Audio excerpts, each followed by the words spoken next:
नमस्कार दोस्तों, मैं विजयपाल एक बार फिर से स्वागत करता हूं आप सभी का आपके अपने channel simple maths for you में। दोस्तों, जैसा कि आप सभी को पता है कि ये चैनल हमने बनाया है मैथमेटिक्स की नॉलेज को आप सभी तक पहुंचाने के लिए, और आप सबके सहयोग से हम अपने इस उद्देश्य में काफ़ी हद तक कामयाबी हुए हैं और आगे भी इसी तरह आपका सहयोग रहा तो हम अपने उद्देश्य में पूरा कामयाब जरूर होंगे। आज का जो वीडियो है वो आधारित है पटवार परीक्षा 2020 जो अगले कुछ महीनों में होने वाली है। टाइम टेबल या वो जो एग्ज़ाम तिथि है वो भी घोषित नहीं हुई है, लॉकडाउन के पश्चात वो घोषित हो जाएगी। उसका जो है वीडियो सीरीज़ हमने स्टार्ट कर रखी है। 13 लेसन हमने उसमें देख रखे हैं और आज है हमारा 14वां लेसन। एक नियम का यानी यूनिटरी मेथड क्या होता है वो हमने पिछले वीडियो में देखा था। आज के वीडियो में देखेंगे कि यूनिटरी मेथड के एक दो और एग्जाम्पल से लेके हम उसे समझेंगे कि किस प्रकार हम उसे आसानी से हल कर सकते हैं। ठीक है, तो वीडियो को शुरू करने से पहले मैं सभी से रिक्वेस्ट करूंगा कि वीडियो को लास्ट तक देखिए, फुल आवाज़ में देखिए। वीडियो बहुत ही इंपॉर्टेंट होने वाली है। चैनल पर नए हैं तो इसे सब्सक्राइब जरूर कर दीजिए ताकि आपको हर वीडियो मिलती रहे। नोटिफिकेशन को भी ऑन कर लीजिए। चलिए शुरू करते हैं फटाफट से। यूनिटरी मेथड एक नियम क्या होता है, हमने पिछले वीडियो में देखा था कि हम किसी भी वैल्यू को एक से निकाल करके, एक के आधार पर निकाल करके उसकी अन्य जितनी भी हमें पूछी होती है उसकी हम गणना करते हैं। ठीक है, एक के आधार पे अगर ज़्यादा का दे रखा है तो पहले एक का निकालेंगे और ज़्यादा का पूछ रखा है फिर एक का निकाल के फिर उसकी गुणा कर लेंगे। इसके दो मेथड हमने देखे थे। एक तो साधारण विधि देखी थी, साधारण विधि जिसमें हम भाग द्वारा ये पहले एक का निकालते हैं और फिर गुणा के द्वारा हम अन्य का निकाल लेते हैं जो भी हमें ज्ञात करना होता है। दूसरी हमने देखी थी प्रत्यक्ष विधि। इस प्रत्यक्ष विधि को भाग विधि भी बोलते हैं क्योंकि इसको भाग विधि से भी कर सकते हैं। ठीक है, इसको डायरेक्ट मेथड यानी प्रत्यक्ष विधि भी बोलते हैं और इसको अनुपात विधि भी बोलते हैं क्योंकि इसको अनुपातों में बांट के भी हम कर सकते हैं। किसी भी प्रकार के लिए बात एक ही है। अब देखिए, जब एग्जाम में सवाल आता है तो आपका क्या उद्देश्य होता है कि सवाल फटाफट हो और सही हो, तो उसके लिए ये विधि लंबी पड़ती है, ये विधि सबसे बेस्ट पड़ती है। तो मैं आपको आज जो दो एग्जाम्पल कराऊंगा वो इसी विधि से कराऊंगा और आपको बिल्कुल आराम से समझ में आएगा। इस विधि के लिए आपको जगह भी कम चाहिए, तो एग्जाम में जो रफ का स्पेस होता है वो भी कम होता है, तो ये विधि सबसे सेट बैठती है। अब चलिए देखते हैं दो एग्जाम्पल और उनके द्वारा इसको समझते हैं। एग्जाम्पल नंबर 1, पहला एग्जाम्पल देखिए। पिछली बार जो हमने किया था वो सीधे सीधे उदाहरण थे। यहाँ पर ये जो उदाहरण मैं ले रहा हूँ ये थोड़े से अलग है, इसलिए ये इंपॉर्टेंट भी हैं, ध्यान से समझना आप इनको। देखिए, एक एग्जाम्पल मैं लेता हूँ कि हमारे पास 10 मजदूर हैं। क्या है? 10 मजदूर, 10 मजदूर हैं। ठीक है, वो किसी काम को 20 दिन में करते हैं। कोई काम है मजदूरी का, 10 मजदूर उस काम को कितने दिन में करते हैं? 20 दिन में करते हैं। अब यदि हम मजदूरों की संख्या बढ़ा दें, यानी यदि हम 20 मजदूर कर दें तो 20 मजदूर उसी काम को कितने दिन में करेंगे? 20 मजदूर उसी काम को कितने दिन में करेंगे, ये आपको बात पता लगानी है। यहाँ पर भी देखिए 10 मजदूरों का दे रखा है, 20 दिन में काम करते हैं। अब हमें 20 मजदूरों का देना है कि वो कितने तरीके से काम करते हैं। तो यहाँ पर हम इसे करेंगे प्रत्यक्ष विधि से।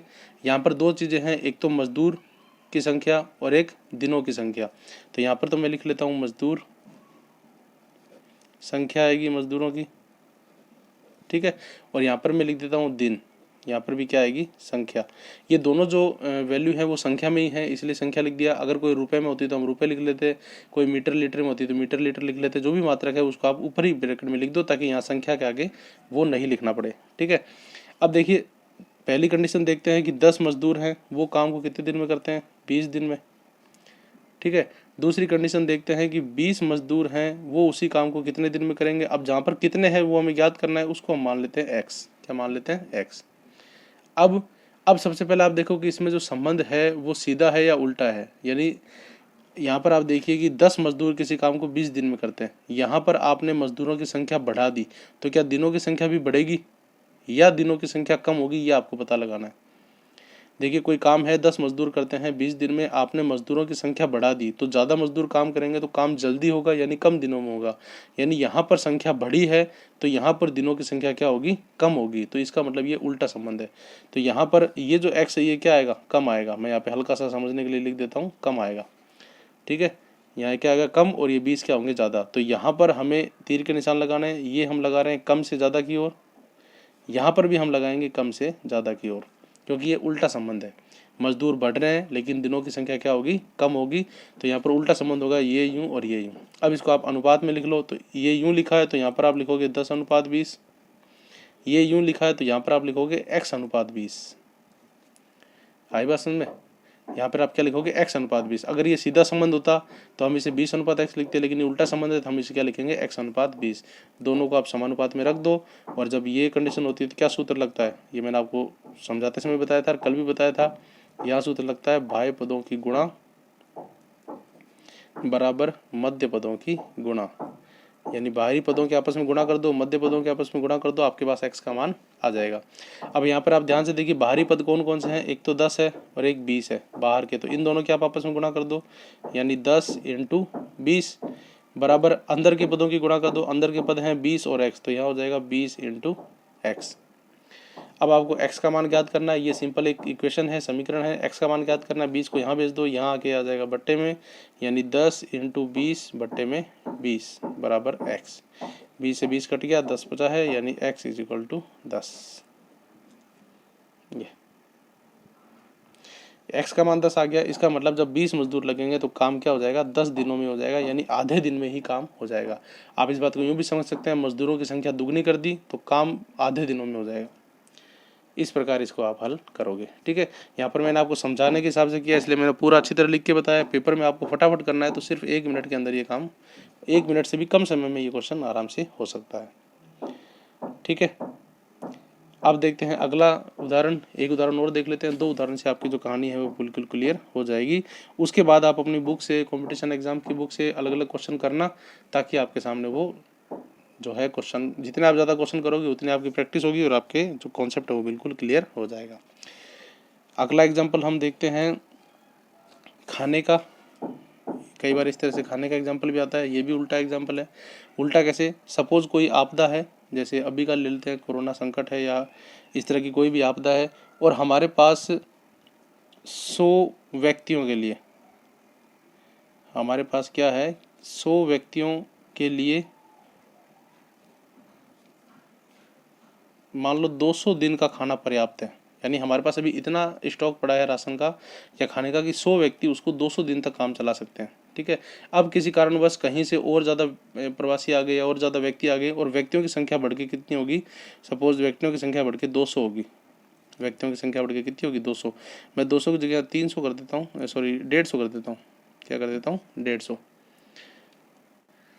या एक चलिए 150 नहीं, अपन 200 ही रखते हैं। देखिए यहाँ पर 200 या 300 या 150 कुछ भी आ सकता है। प्रश्न में आपके सामने जो आया आपको वही रखना है। यहाँ पर मैं 150, 200 ये जो है ये अंदाजे से इसलिए ले रहा हूँ ताकि जो आप काटो तो काटने में पॉइंटों में उतरना है, क्योंकि पॉइंटों में उतर फिर थोड़ा दिक्कत आती है। इसलिए मैं कोशिश कर रहा हूँ पूरी संख्या लूँ। बाकी एग्जाम में तो जो आएगा आपको वही रखना पड़ेगा। तो यदि कहीं से 100 प्रवासी और आगे, 100 कोई भी ज़रूरतमंद और आगे, तो आपके सामने 200 व्यक्ति हो गए। तो अब आपको पता लगाना है कि 200 व्यक्तियों के लिए, 200 व्यक्तियों के लिए वो जो भोजन सामग्री आपके पास थी वो कितने दिन के लिए पर्याप्त रहेगी, कितने दिन के लिए वो सामग्री चल जाएगी। सीधी सी बात है, व्यक्ति कम से ज़्यादा हुए तो सामग्री कम चलेगी, क्योंकि ज़्यादा व्यक्ति खाएंगे तो खाना जल्दी खत्म होगा, सामग्री कम चलेगी। कितने कम चलेगी वो आपको यहाँ पे पता लगाना था। ये भी उसी तरीके से प्रत्यक्ष मेथड से हम पता लगाएंगे। यहाँ पर भी 2 चीज़ें हैं, एक तो व्यक्ति हैं, एक तो क्या है, व्यक्ति यानी संख्या में, ठीक है, और यहाँ पर क्या है, दिन। ये दिन भी क्या है, संख्या में। पिछले एग्जाम्पल की तरह ये भी वैसा ही है, दोनों चीज़ें संख्या में है। अब पहले व्यक्ति कितने थे, 100, तो 100 व्यक्तियों के लिए दिनों की संख्या जितने दिन में चलती थी वो थी 200। ठीक है, अब व्यक्ति की संख्या हमने कर दी, व्यक्ति की संख्या हमने बढ़ा दी 100, 200, तो अब कितने दिन चलेगा, हम मान लेते हैं कि x दिन चलेगा। क्या चलेगा, x दिन। इसका आगे दिन लिखने की आवश्यकता नहीं, क्योंकि हमने दिन ऊपर लिख दिया है। अब आप इसके संबंध देखो, सीधा है या उल्टा। 100 से 200 व्यक्ति में व्यक्ति बढ़े तो दिनों की संख्या बढ़ेगी नहीं, जबकि दिनों की संख्या कम होगी, क्योंकि ज़्यादा व्यक्तियों में खाना कम दिन चलेगा। तो यहाँ पर उसी की तरह यहाँ पर भी उल्टा संबंध है, ये कम है, यहाँ पर मैंने तीर लगाया कम से ज़्यादा की तरफ, यहाँ पर मैंने तीर लगाया यहाँ पर भी कम से ज़्यादा की तरफ। ये उल्टा संबंध है तो तीर उल्टे लगेंगे, एक इधर तो एक इधर। ठीक है, अब इसको आप अनुपात समानुपात में चेंज कर लो। ये जो तीर लगाए हैं इसको कई जगह फ्लो भी बोलते हैं। इसका फ्लो यूं है, इसका फ्लो यूं है, आप फ्लो बोल दो। या यहाँ पे आपने कम से ज़्यादा लगाया तो यहाँ पर भी कम से ज़्यादा होगा। या ये उल्टा संबंध है, इसलिए तीर भी क्या होंगे, आपस में उल्टे होंगे। कैसे भी आप इसको समझ सकते हो। अब यहाँ पर मैं क्या करूँगा, अनुपात में बदल दूंगा, तो 100 अनुपात 200 समानुपात x अनुपात 200। यहाँ पर मैंने 100 को पहले लिया है जो कम था, यहाँ पर x कम होगा तो x को पहले लिया है। अब यहाँ पर वही सूत्र जो समानुपात के क्वेश्चनों को हल करने के लिए हम लगाते हैं, बाह्य पदों की गुणा बराबर मध्य पदों की गुणा। अब बाह्य पद यहाँ पे कौन कौन से हैं, 100 की गुणा होगी सबसे बाहर वाले 200 से, यानी कि 100 × 200 बराबर बीच वाले 200 है, इसकी गुणा होगी x से, तो बीच वाला 200 × x। ठीक है, अब आप इसको हल कर दो। जब इसको हल करोगे तो क्या होगा, x की वैल्यू निकालनी है, 200 का इधर भेजोगे, 200 आ जाएगा बट्टे में, यानी 100 × 200 बट्टे में 200, 200 क्रॉस हो गया, कितना बच गया 100, यानी x की वैल्यू आ गई 100 दिन। यानी ये जो खाना है वो क्या होगा, 100 दिनों के लिए पर्याप्त होगा। तो इस प्रकार से आप ये क्वेश्चन इजीली कर सकते हो। यहाँ पर मैंने 100-200 संख्याएं बिल्कुल पूरी पूरी ली हैं ताकि आराम से कटे, आराम से उत्तर निकले। एग्जाम में भी संख्या ऐसी ही आती हैं, ज़्यादा हार्ड नहीं आती, कैलकुलेशन ज़्यादा हार्ड नहीं होता, आपको बस तरीका आना चाहिए। जो भी संख्या एग्जाम में है वही रखनी है और इस तरह से आपको निकालना है, आपके सामने ये उत्तर आ जाएगा। ठीक है, तो यूनिटरी मेथड यानी एक एक नियम के 2 क्वेश्चन आज और हमने देखे। प्रत्यक्ष विधि सबसे बेस्ट है, इसी तरह से आप करना ताकि काम जल्दी हो और आपका जो उत्तर है वो आसानी से जल्दी से निकल जाए और सही निकले। तो ये थे आज के 2 एग्जाम्पल। उम्मीद करता हूँ कि आज मैंने जो भी आपको समझाने का प्रयास किया एग्जाम्पल के थ्रू वो आपको जरूर समझ में आया। वीडियो को लास्ट तक देखने के लिए आप सभी का धन्यवाद। चैनल पर नए हैं तो चैनल को सब्सक्राइब जरूर कर दीजिए, हमारे साथ बने रहिए ताकि मैथमेटिक्स की हर प्रकार की नॉलेज आप तक जरूर पहुँचती रहे। धन्यवाद।